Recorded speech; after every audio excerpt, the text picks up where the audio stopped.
Hello everyone, this is Tim, and this is just a quick video because I haven't really put out a lot of videos lately. I've been having a hard time balancing fatherhood and gaming and doing videos.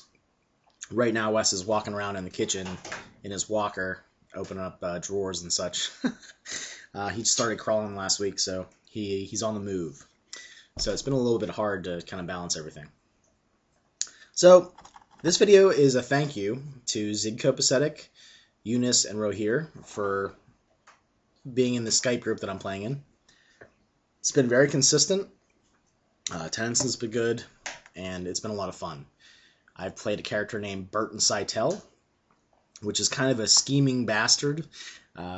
He's done a lot of nefarious and evil things, but he does them all to the glory of his house. He wants his house to prosper. And the game that we've been playing is A Song of Ice and Fire. Westeros is the setting.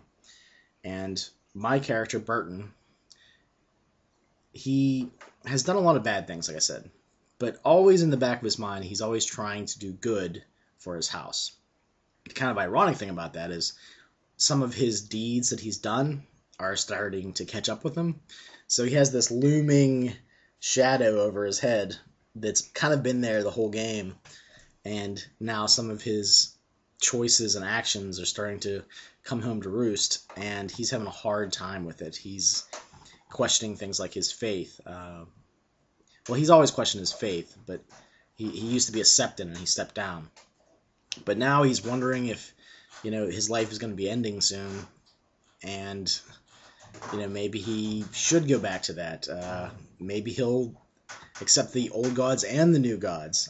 He brought a weirwood sapling home from this creepy wood to the north. They were trying to make an allies with this one house that married to their house in the past. But anyway, this character has done a lot of things. He's killed his parents.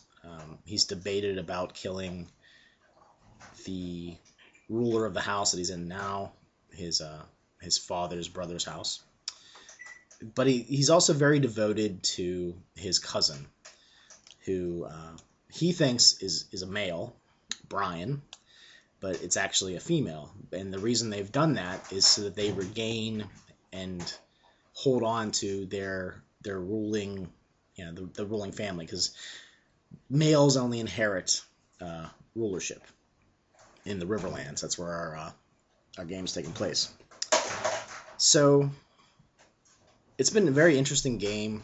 Eunice played a character that was more of a pacifist, sort of ranger character, and he sort of wandered off the edges of the page to do his own thing. And we're sort of in the midst of this upcoming war, with the possibility of a greater war looming. So there's this plot of the Iron Men, or at least a section of the Iron Men, to divide and conquer the Riverlands.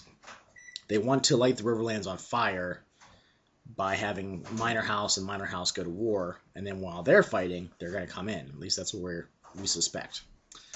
So we have lots of choices. We're trying to make allies with other houses. We're going on diplomacy missions, trying to get these allies that we need. We're hiring mercenaries. We're going into debt as a house to hire mercenaries so that our enemies can hire them. And a murder that Bertin had committed to what he thought would be to help the house has done nothing but drag our house name, House Cytell, through the mud. He killed an old cook who had a vision of the Riverlands burning and water washing over it, aka the Iron Men. And she also put an iron fork into Edmure Tully. He's our liege lord, at least the son of our liege lord. Put that fork into his food, and I made up this plot where the cook was trying to poison him, and we have this other house, House Riverly, that we are arch nemesis of. And I put the blame on him, so he got arrested, and then my character told the guards a lie, that they weren't on duty, and where was the guy who was supposed to be on duty. So I confused the guards so that the guards left, and then while the guards weren't there, I killed both the cook and this Riverly fellow. And I tried to blame, set up the crime, the seed of the crime, so that they would blame each other. Like, oh, the cook killed the Riverly guy, Carson Riverly killed the cook. She's supposed to be crazy and worship the old gods, and had visions and so forth. But there were some unanswered questions. I left some loose ends dangling for other people to find, and I did this all in secret. Now, my cousin, the Brian character, that's actually a female, is starting to figure out what's going on. She caught me in the lie, and I stopped her before it ended my character's career/life. So now we're in this thing where we're not really sure what's going on with, going to war with the Riverleys, what allies we have, will the mercenaries stay true? There's a lot going on, and it's really exciting to see one of my character's actions having dire consequences. Hopefully it works out in the end, but I enjoy a good tragedy. If Bertin dies a horrible death, he kind of deserves it. So it's a nice story arc there. I have really enjoyed this character. My son is destroying the kitchen, and it'll be interesting to see how his choices and actions, how they affect the game and what choices they make from here on out.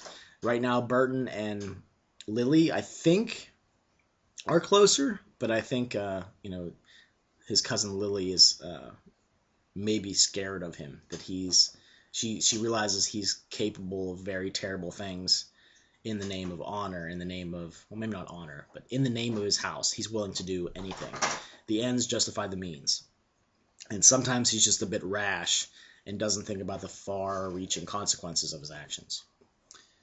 So, I've been really enjoying Bertin Cytell. This is the first time I've ever gotten to play in A Song of Ice and Fire, the RPG, and the first time I've ever been able to play in Westeros, the setting, the Game of Thrones setting. So I've been really having a good time. It'll be interesting to see how everything turns out. How, if the allies stay true, if there's some backstabbing, and I don't know. I'm looking forward to today's game. So, without further ado, I'll talk to you guys later.